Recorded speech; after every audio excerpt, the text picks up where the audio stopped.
welcome to episode 4 of Rooted and Rescued. Today we are going to be talking about a day in the life of the sanctuary and what that looks like, because I would love to know what a day in the life of the sanctuary looks like, and if it's the same day today, because I have yet to experience that. What? The same thing over and over? No, I thought you meant like a day in the life. Oh no. Like I've had close to 1,000 days in the life, probably, at least counting the whole year. So, but we thought this would be a really great opportunity to give a peek behind the curtain for folks that don't volunteer with us or haven't had an opportunity to come out and see us, and let them know, what kind of goes on here, what our structure looks like, and then all the things that we do behind the scenes to keep the sanctuary up and running. As it stands here today, we are 100% volunteer run, so myself included. You are also a volunteer, as well as the president and the vice president here and the rest of our officers, and then our group of 40 plus volunteers. Everyone is volunteering their time and their energy here, which is pretty special and miraculous to have the group that we do. Yep. To keep everything running. And it's a lot of things to keep everything running. Yep. At the sanctuary every single day, 7 days a week. 24/7. 24/7. Christmas. Holidays. July 4th. Easter. Hanukkah. Thanksgiving. Canadian Thanksgiving. All the holidays that you celebrate. So really, we're just here to have a conversation about that. We talk about the things that we do, the structure that we have in place to try to keep things organized, try to keep all ourselves sane, give the animals the highest quality of care. I think the sane part probably left the building. Gone. Yeah, a couple of years ago. Gone. But sanity's overrated. I don't need that. So that all being said, in a long and rambly way, do you want to talk first and foremost, kind of set the scene, how we have things organized here on the sanctuary property in Sure. terms of the different sections? Yeah, so the name being Solstice Sanctuary, we have 3 sections, SS1, SS2, and SS3.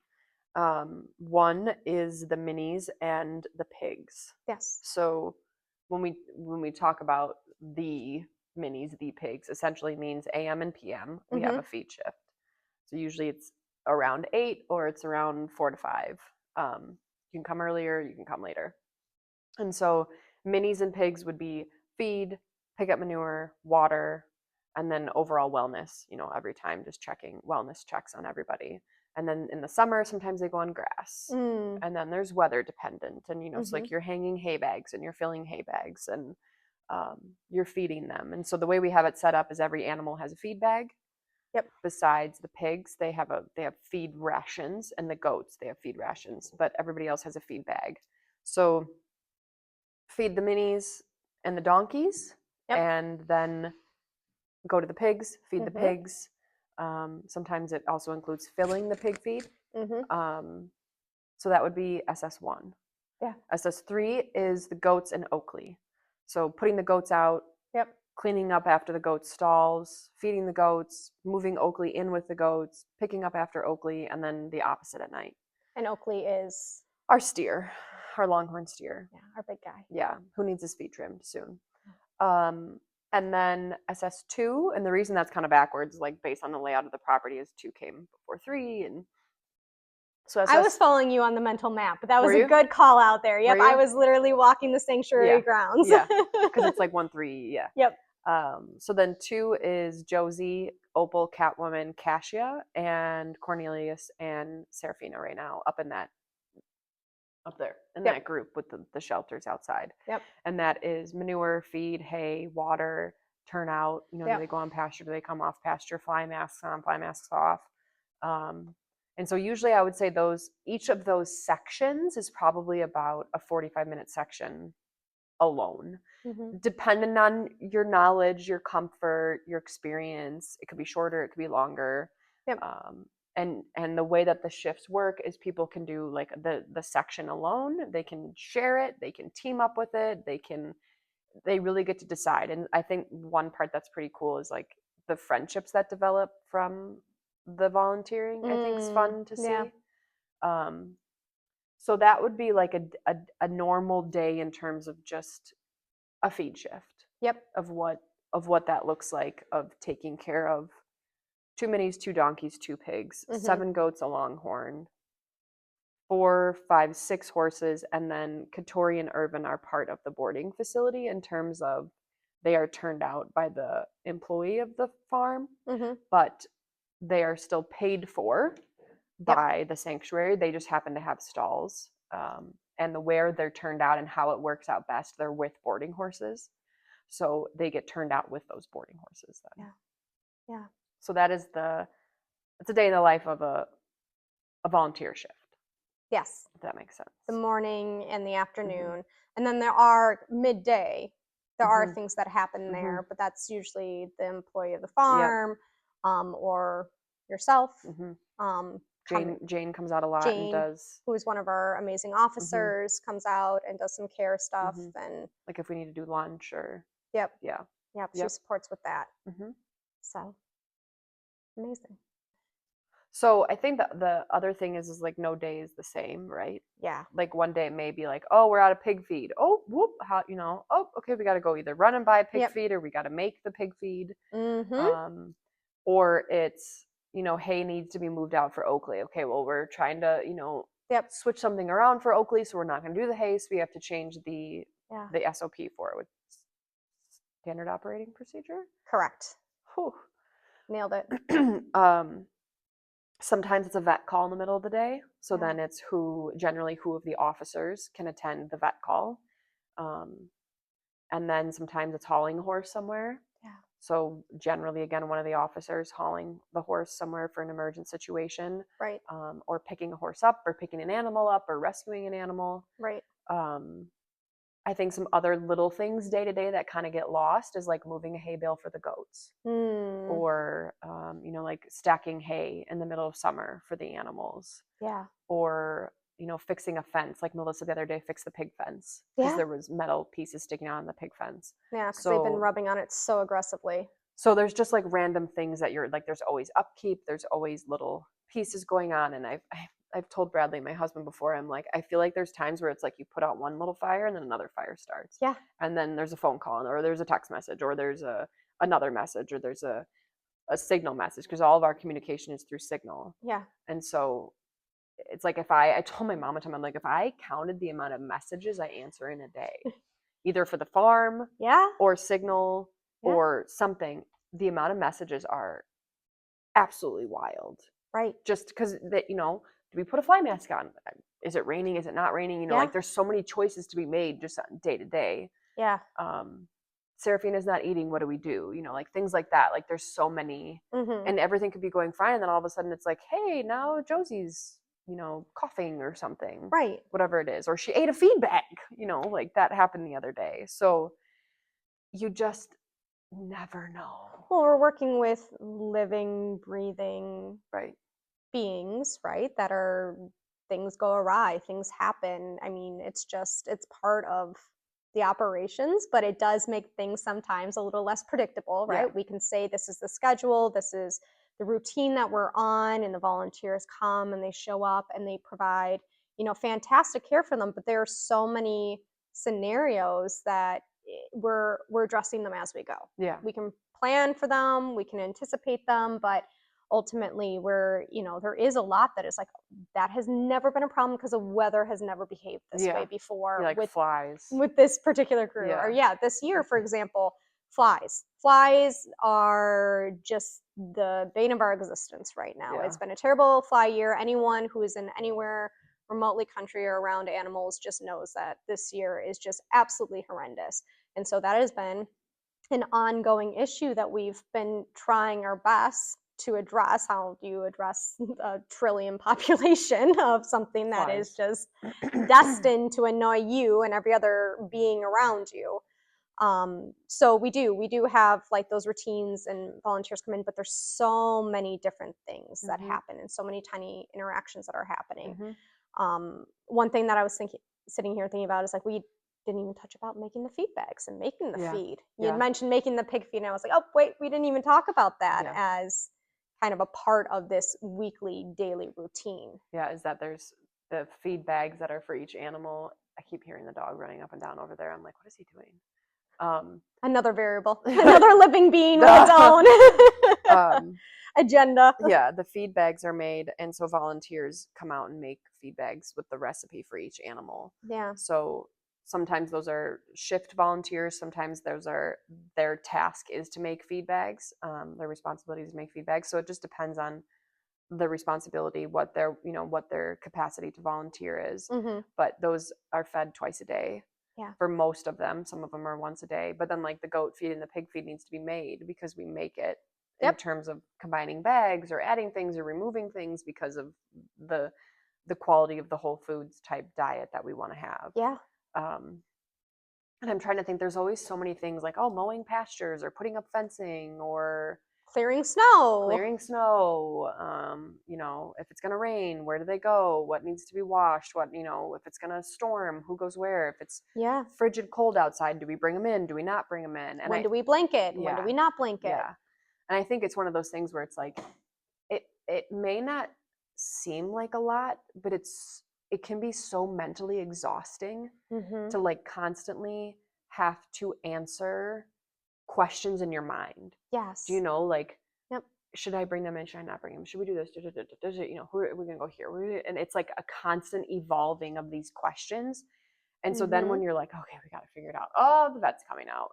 Yeah. Or like, oh, we gotta figure out. Oh, now we're gonna do quarantine. Yeah. So it's like challenging us to also learn how to balance our nervous system within all of this. Yes. Is a huge task. Right. Yeah. Right, because one micro decision in a day, no problem. Right. 50 micro decisions in a day, and then that decision might have another decision that needs to be made, and then another decision that needs to be made, and then another thing that needs to be communicated. And it's to that point, like balancing that mental workload, right, and making sure that things are still staying consistent, and then communicating any changes. And how do you communicate the changes in a way where it sets your volunteers up for success? Yeah. Because like if you forget to communicate or it's not ready to be communicated because a horse isn't doing this or shouldn't go there or whatever, it's like there's so many factors of when and how and why. And I think one thing is like I over-evaluate everything. So I love puzzles. You don't like puzzles. I don't. I love puzzles, but puzzles can be tiring and like you want to be done with the puzzle for a little bit. But like every one of these decisions I almost look at as a puzzle. And like where does it need to fit and how does the pieces go in? And if you put this one here, how's that one going to be? And if you put this one here, how's that one going to be? Yeah. So then it's like, okay, brain needs to stop. Yeah. It needs to stop. How do you tell your brain that, hey, we don't need to make any more of these decisions today, or we Everyone's don't need good to be right now. Yeah, we don't need to be spending any more time or energy on this. Yeah. Because there's other. And then one thing even is like calculating how much hay we're going to need. Yeah. And how do you buy hay when you don't know how many animals you're going to have? Yeah. And if the animals are going to be here, they're not going to be here. Are they going to be fostered? Do you just buy hay at a different location if that's where they're going to be fostered, like with Lucy and Jimmy? Yeah. The list goes on and on and on and on and on. I don't know if Jimmy will hang out long enough to listen to that. He might. And it is an honor to still do it all, and we wouldn't want it any other way, but it is all those little things that happen on a day-to-day. Yeah. Yeah. So you mentioned here, and I want to go back and revisit it a little bit, is so we have our volunteers, right? Yep. Incredible group of people that have joined us on this crazy ride together and are so passionate and love the animals. Then we have our officers. Yep. Then we have our board of directors. Yep. What does that look like? So we have our officers there's 5 officer roles. Well, 6 now. So president, vice president, you and me. Yep. Secretary is Maddie. Inventory and donation specialist is Jane. Sanctuary relations is Jen. Our newest member. Yeah. And then community outreach is Jackie. Yes. So there's 6 of us. And then we're also bringing in a financial advisory position. We're going to have Bradley support with that. Yep. So those are officer roles with duties that are unseen. Yeah. Very much of the time. social media posts, networking events. Like Jackie's going to a networking event coming up in a couple weeks. Yep. Based on the fact that it's actually a fundraiser for us On our behalf. that just came out of nowhere, which is amazing. Love it. And then, Maddie is secretary and volunteer management right now. So she's coordinating schedules and answering emails and creating the minutes and the agendas and like constantly creating tasks for Megan and I. And like, Maddie, if you're listening at this point, I don't need another Google task. Please and thank you. And she's probably saying to me, well, maybe if you did some of your, just do them. Just do them. Yeah.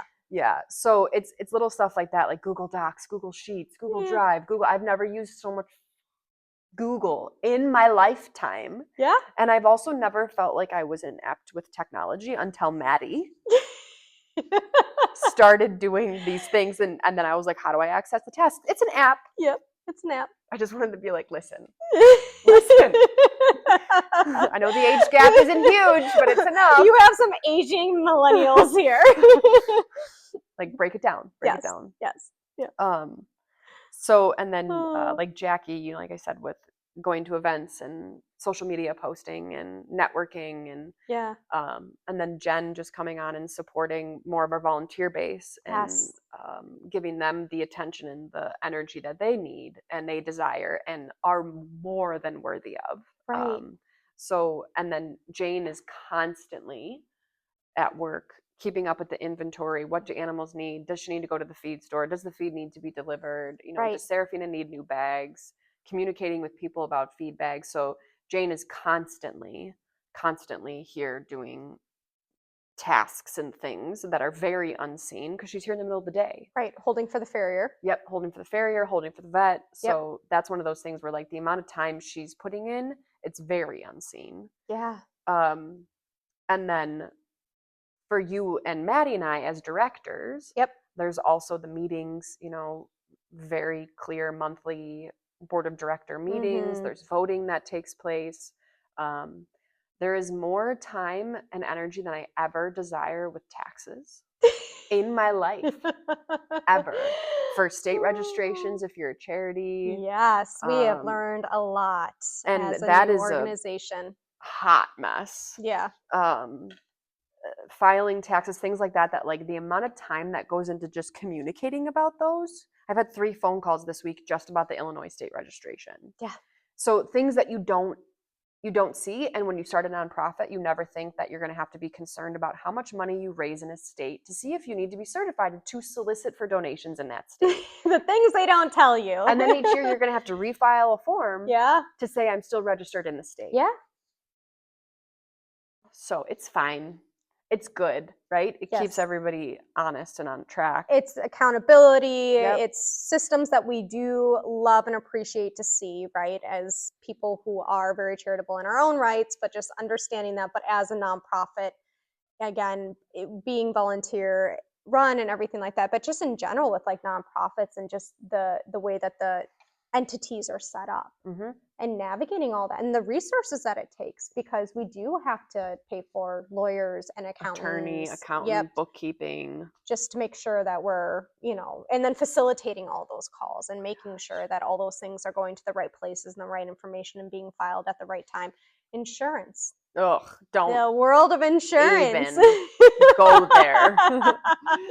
I will say our insurance, she is wonderful because I'm constantly asking her questions and requiring more things like director's insurance and this and liability and event insurance, alcohol, like all these different things. And she is always like, okay, here's the form. Here, do this. So like she's quick. She's good. She responds. But this brings up like a really interesting point here that I'm like, it's like this like supporting community that we have around us too. Like these other like businesses and professional individuals that are helping us activate on our mission in these ways. Yeah, and we're still paying them. Right. Absolutely. Some offer a discount because we're a nonprofit, but we're still very much like, no, we're paying you for your services, farrier, vet, very much. Thank God our vet offers a discount for nonprofits. That's amazingly huge. And I think one thing that we're constantly trying to work on too is fundraising. Yeah. The amount of time we spend on creating new ways to fundraise, to be seen, to Yep. have the mission be seen. Yep. And then that even goes to like grant writing and how we talked with somebody, filled in an application, Yeah. did all this stuff within a week, Yeah. which is unheard of, Right. received a grant. Yes. That is unheard of. Yeah. And like an amazing opportunity that was divinely orchestrated. Yeah. But meeting, application, meeting, Yeah. phone call, meeting Meeting. in a week. Yeah. And you just make time for it because it's the possibility of a large amount Yeah. of money. And how could we not? Yeah, like you have to. Right. So I think there's times where it's like our names may not be on the schedule for the feed shifts, Yeah. but our names are on the schedule for every other meeting, every other vet call, every other farrier visit, whatever it Yep. is that's going on out there. Yep. You know, hours of making TikToks, which fine, is fun sometimes. But, you know, it's the things that you don't see Yeah. that is all part of it. It's all part of the mission. It's Yeah. all rooted in being able to support it and to grow. And that's also something too here is that we are a young organization. Yeah. You know, we are young, we are building, we are growing rapidly in so many amazing and different ways. And so it is, you know, not like I wouldn't say we're building the plane as we're flying it, but we're definitely putting on finishing touches that we never knew that we needed just Yeah. because we're living the experience as we go. Yeah, and we're constantly adjusting to Yes. like, okay, well, we don't like the footing here, so we Yep. need new footing. Or Oakley doesn't have a shelter, so he Yep. needs a new shelter. You know, Yeah. like, oh, he took the goat shelter, so he Yeah. needs a new shelter. Like whatever it is constantly adjusting. Yep. Which I think my family would be like, hey, if you could just pause the adjustments, because Bradley's like, oh, we have another project this weekend. Oh, fun. Yeah. But it's an evolvement because there's new animals, there's new situations, there's new things, you know, and there's new needs. Yeah. And I think everyone who's involved, I think we're people that want to constantly improve. yeah. And Yeah. and in so many ways and I think sometimes that's like the responsibility of the deep responsibility that we feel to this mission and feel to the Right. animals that are here and stuff. But we're also, I think, just as individuals, like we like to be growing individuals. We like to be taking on new challenges. We like to learn new things. We want to figure out how we can do things better. And maybe I'm projecting a little bit of my personality, but it's always one of those that it's like, how can we be, you know, engaging this audience better, or how can Yeah. I make this experience more meaningful, or how can I provide a more, you know, a more catered, you know, not catered, it's not the right word, but like for this particular animal, how can I make Yeah, maybe their yeah. life a little bit better through this activity or this research or this, you know, this type of supplement. But I think we're all like a little like sickly like called to that to an extent. Which is true, Yeah. especially if you go into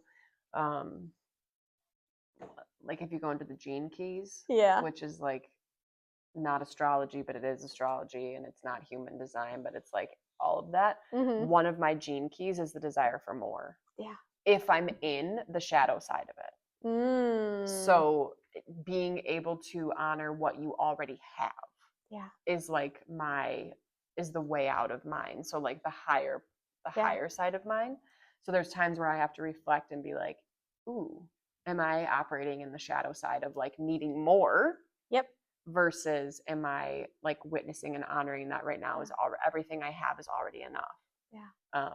Because or else it is like you could go down the rabbit hole of Right.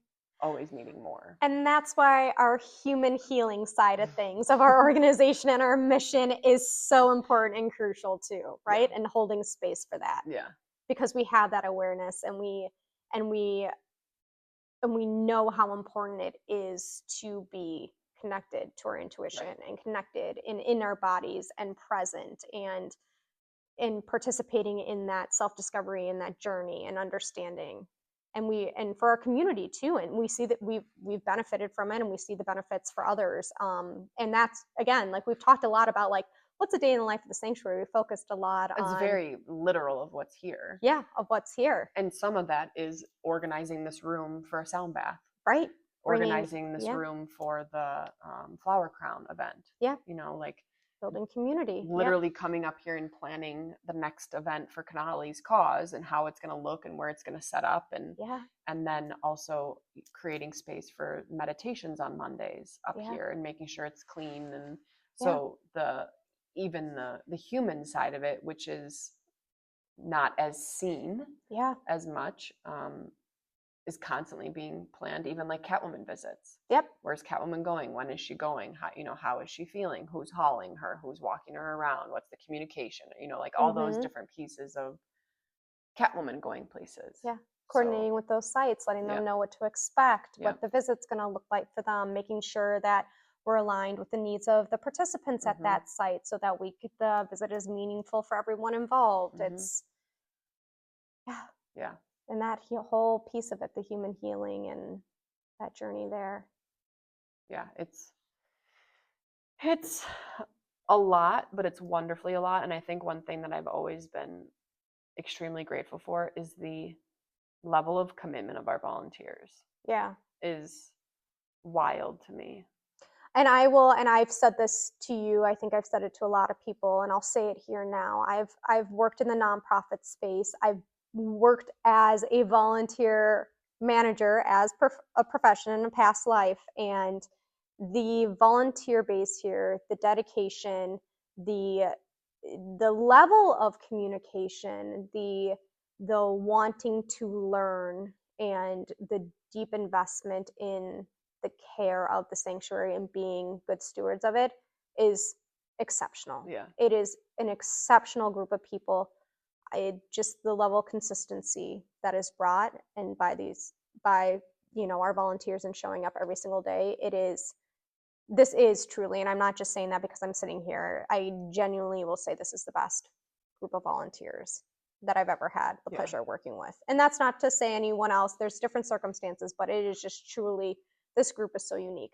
Yeah. And unique individuals continue to join the ranks, and it's been absolutely magical to see truly the people being called in. And I just had somebody, I haven't even talked about this yet. We're all finding this out at the same time. I had one of our previous volunteers reach out about doing a interview on the experience of the auctions for one of her case studies and her papers that she's doing for, I assume it's school. Yeah. So I was like, yeah, let's do that actually though, and make it a podcast episode. Yes. Because then you can be on as a previous volunteer in your experience, and you're going to ask about the auctions, and we were going to do an auction episode. Love it. So I'm like, that's so fun that she's still invested, even though she's no longer on the farm. Right. So that I think that's special. That's cool. That is so cool. And and that brings up another important point, that even folks that, for one reason or another can no longer volunteer, life happens, right? And life can be very busy and chaotic and stuff like that. Like, we hear from them and they check in and they show up in the way that they can continually, or they have a baby and come back. And they come back. That one. And bring the next generation to the farm and have them be a part of the sanctuary. Two that have done that. Two that have done that, and that is truly special. Yeah. To see that generational. And one of them, she carries him with him for the shift. Yeah. That's just wild, and he just hangs out and there he is. His little hands like touch the donkeys. I'm like, and then one of them, baby stays home. It's her time. She gets to enjoy it. Yeah. So I'm like, that's so cool. Yeah. And we even made them. Remember, we made them little onesies. We did. Yeah. With the donkeys. We should do that again. They're super cute. For who? I don't know. Someone. Just have them in the wings. Have them in stock. I just want to look at them. They're cute. We can put one on Tate. No, he's a little too big. Palmer. We'll put one on Palmer. You want a shirt? No. So this podcast has been, there's many moving pieces, many things that happen within a day, and everything that we've talked about does happen in one day. In one day. Literally. We could have, I could give you an example. Wake up, either feed ROF or navigate questions in the chat about things that are happening. Yep. Have a phone call about taxes or something. Come out, hold a horse for the vet. Yep. Go back in, go to work, come back out, go to quarantine, maybe answer a couple more questions about something. Yep. Talk to the person about ordering hay, figuring out where we're putting hay. Maybe we move some hay.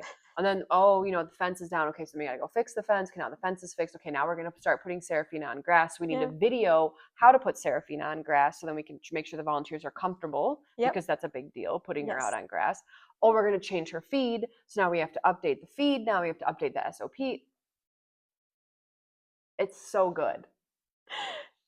It's so good. It's just. You remind me of the episode from Clarkson Farm. I think it was at the beginning, and he was just settling into the farmer life, and he literally did like that kind of same thing. And he's like, and 11 o'clock, I'm eating dinner, and then I'm going to bed, and then I'm up at 4. And honestly, that's why I love winter. Yeah. Because it's dark. Yeah. And you can't do anything. Yeah. So there's no fences to be repaired unless it's during the day. Calls you to rest, oh my to God, hibernate, to love reset. It's like it's 4 o'clock and I'm inside already? Yeah. What? Yeah. What?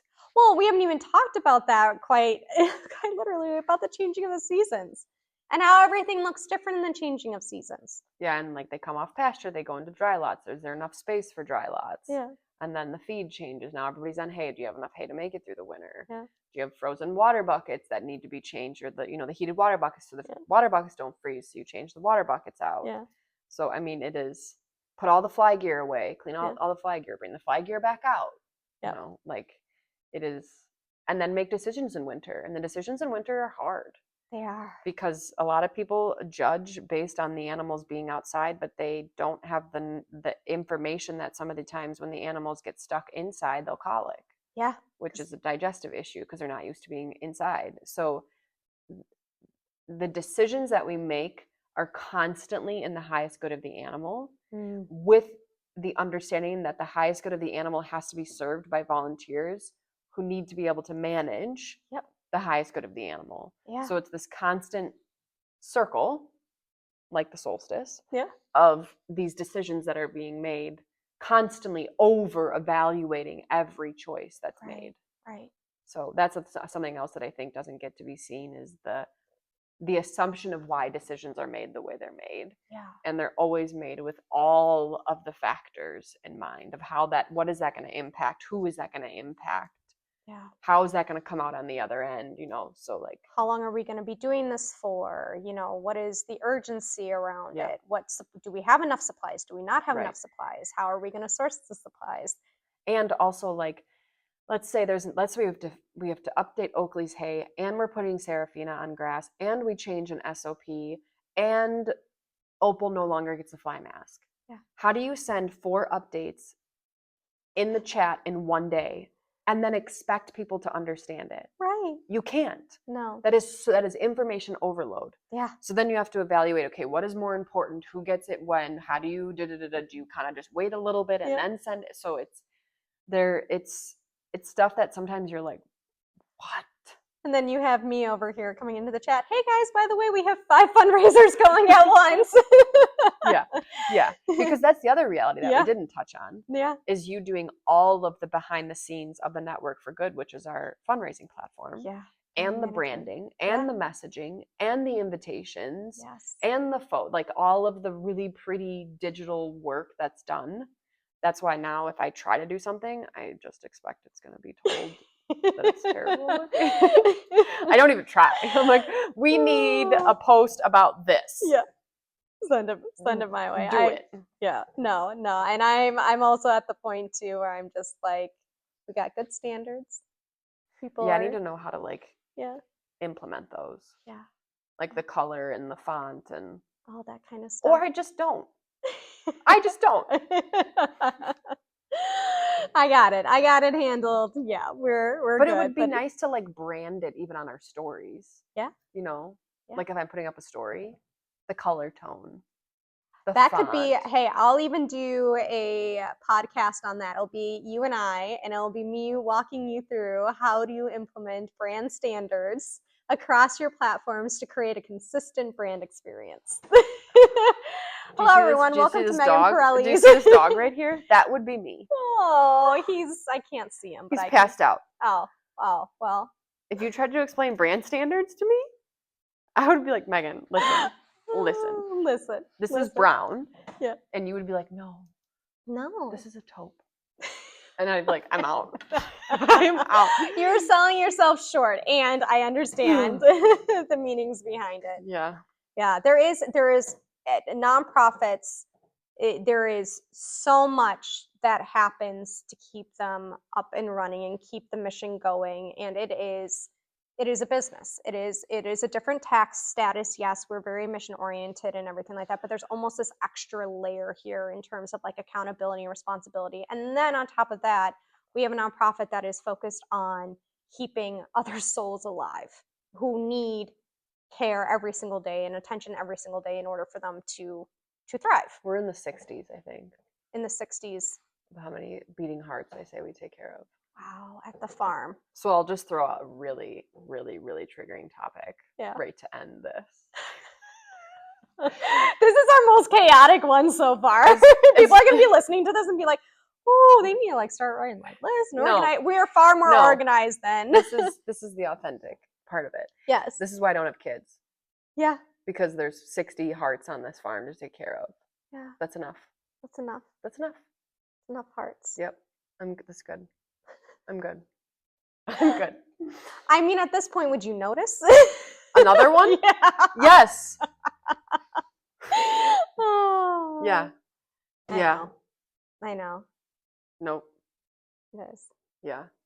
There's 60 60. between chickens, pigs, goats, horses, donkeys, cats, dogs. Yep. There's at least 60 now. Yeah. I counted it the other day. That's not even including all the wildlife that also calls this land home. Yeah, turkeys lately. Oh. And I've been seeing a lot of fawns. Oh. Mm-hmm. Ooh, kind of late, no? They're big. Oh, okay. Yeah. Sandhill cranes. Yeah. Deer. Got some coyotes. Yeah. Bunnies. Yeah. Raccoons. Raccoons. We used to have a trail camera out back. I want to pull one back there again. Yeah. And do a video trail camera. Yeah. We haven't even talked about taking care of the land. I mean, you did a little bit with like mowing and stuff like that, but like the land is also another entity in which we are very much stewards of. That's the main beating heart. That is the main beating heart of all of this. Because there's things we do that we don't share, we do for the land. Yeah, absolutely. So, making sure that the trees are healthy, that the fields are planted properly, that we're not overexposing any kind of chemicals on the land because we know so many beating hearts rely on it. So that's also part of just the day-to-day on the sanctuary is managing the land. Yeah. 43 acres here that are part of the farm that the sanctuary rents space from. Yeah. Which my family takes care of. Yeah. So, but there's a picture over there on that wall of the aerial view of it. And I'm looking at it and I'm like, ooh, I forget that we have that picture. That's a cool picture. It is. It's kind of tucked away under there. We should. Yeah. Do more with that. Yeah. More space. Especially because add it to the list. Maddie, make that one of our Google tasks, please. I can just hear her voice right now telling me something very colorful. She'll swear on this. She will. Her and Jackie together? Oh gosh. That's the next one. Yeah. We gotta get them together before Maddie leaves. Yeah, sit down. Talk about all the fun things. I'll watch that one. Yeah. It's in the background. You guys will hear us cackling. We'll hand over the mics. Yeah. Well, speaking of, we'll make sure the mics aren't on us. Yeah. Let some other voices join the conversation. Well, I think this is an honest look into the day of. Yeah. A day of. A day of. And it changes all the time. Changes all the time. The needs change. You know, it depends, again, seasonality, where we're at. You know, there's cycles in the fundraising aspect of it as well, of when we make certain requests and how we engage certain people and making sure that everyone feels very connected and that it's a very much mutually beneficial relationship here. And with our volunteers and making sure that they feel, you know, supported and have the resources that they need, and, you know, all of our officers equipped with the tools that they need so that they can feel successful in what they're doing, and keeping all the animals, you know, not just alive and thriving, but, you know, surviving, but thriving as well. So it's, you know, it's our first time. Yeah. Maybe not your first time, but my first time in a nonprofit space. It's the first time. You're always learning. Being at the ground level. Yeah. Yeah. Always learning. Always learning. And celebrating every win, you know? Like yes. Walking into walking into a store in Burlington Menswear, and having her hand us a donation because she's been watching our social media and she knew we were going to Ugh. the auction the next day. Yeah. I was like, what? Yeah. You just never know. Special moments of connection. Yeah. And you don't know who you're resonating all the time with No. and how you're impacting them. And so many people that are cheering you on, Yeah. you know, That you don't know. that you don't realize until they approach you and are like, hey, I saw this update on Serafina. I've watched her journey the entire time. Or like randomly, you know? how's Oakley? Yeah. Yeah. Like they're inquiring on a neighbor or a friend that they haven't seen in a while. Like it's cool. It's very special. Yep. It's a special place. We're lucky. We are. Well, on that note, any closing final thoughts? I will always ask that question. Anything that we feel missing or incomplete? I think it's just always ever evolving. Yeah. You know, things are going to change. They're going to shift. Animals are going to come and go. Like people are going to come and go. It's always ever evolving. Yeah. And we just flow with it We do. the best we can. Yes. Well, that is a great thought to end on. Thank you, everyone who have stayed to this point and joined us on this one. We are like timing wise, we're just now hitting kind of the mark here of where we're 45. supposed to be. Yeah. So stay tuned. Episode 5 that I have been promising. Yeah, which one is episode 5? Because you're very excited I about am it. very excited about it. I don't think we've honed in on what that topic is yet. We have a whole list. I was thinking of like 15 more topics and all this. I'm like, oh, we could spend time talking about this. We could spend time talking about this. But episode 5 will be coming here soon.